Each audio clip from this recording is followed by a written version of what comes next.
बहुत प्यारे बच्चों, आज का हमारा काम लिया गया है दोस्त की पोशाक पाठ से, और ये भी आपकी पाठ्य पुस्तक से लिए गए प्रश्न उत्तर ही हैं। तो पहले हम उन प्रश्नों को पढ़ते हैं जिनके आंसर आज आपको बताए जा रहे हैं। पहला प्रश्न है, तीसरे मकान से बाहर निकलकर जमाल साहब ने नसीरुद्दीन से क्या कहा होगा।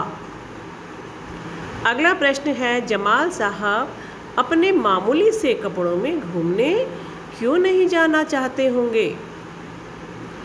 तीसरा प्रश्न है, नसीरुद्दीन अपनी अचकन के बारे में हमेशा क्यों बताते होंगे। तो बच्चों, ये 3 प्रश्न लिखे गए हैं, लेकिन आपको जब इनके उत्तर लिखने हैं तो आप एक प्रश्न के बाद उत्तर लिखेंगे, दूसरे प्रश्न के बाद उत्तर लिखेंगे और तीसरे प्रश्न के बाद उत्तर लिखेंगे। इस तरह से आप अपना ये काम करेंगे। तो चलिए जानते हैं उत्तर। पहले प्रश्न का उत्तर है, जमाल साहब ने अचकन के बारे में कोई भी बात करने के लिए मना किया होगा। उन्होंने कहा होगा, तुमने उसका जिक्र क्यों किया। तुम्हारी बात से उन्हें पता चल गया होगा कि ज़रूर कोई न कोई राज है। दूसरे प्रश्न का उत्तर है, जमाल साहब को लगता होगा कि यदि वे मामूली से कपड़ों में घूमेंगे तो लोग उन्हें गरीब समझेंगे। लोग उनके बारे में यह भी सोचेंगे कि गरीब आदमी है, इसलिए इसके पास अच्छे कपड़े नहीं हैं। ऐसा भी हो सकता है कि लोग उन्हें नसीरुद्दीन का नौकर ही न समझ लें।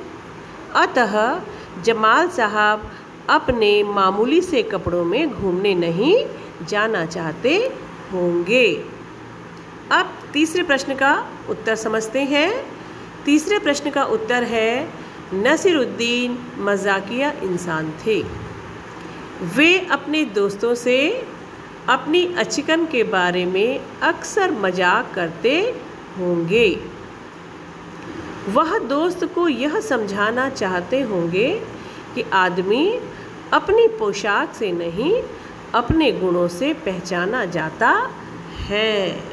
ये तो बेटा बिल्कुल सही है कि इंसान की पहचान उसके कपड़ों से नहीं होती, उनके गुणों से होती है। जितने भी महान पुरुष आपने देखे होंगे, उनकी कोई चमक धमक, बहुत ही महंगी वेशभूषा, वो तो बिल्कुल साधारण से कपड़ों में रहते थे और इस संसार में अपना नाम अपने अच्छे गुणों से ही अपना नाम प्रसिद्ध करके गए हैं। तो हमें हमेशा अच्छे गुणों को अपने अंदर भरना चाहिए और किसी भी तरह की हीन भावना कि मेरे कपड़े अच्छे नहीं हैं, या मेरे जूते अच्छे नहीं हैं, या मैं इनसे अच्छा नहीं लग रहा हूँ, या यह मुझसे अच्छे हैं, इस तरह की भावना हमें कभी भी अपने अंदर नहीं लानी चाहिए। ठीक है। और एक और काम मैं आपको दे रही हूँ, इसमें पूरे पाठ में अचकन अचकन अचकन अचकन है ना। अचकन बच्चों एक पहनने वाली हमारी वेशभूषा है। ठीक है ना। मुझे लगता है ज़्यादातर लड़कों के पास तो अचकन होनी ही चाहिए, और शेरवानी भी जिसे कहते हैं उसका ऊपर का जो होता है। ठीक है। तो मैंने पहले भी ये काम बच्चों से करवाया है।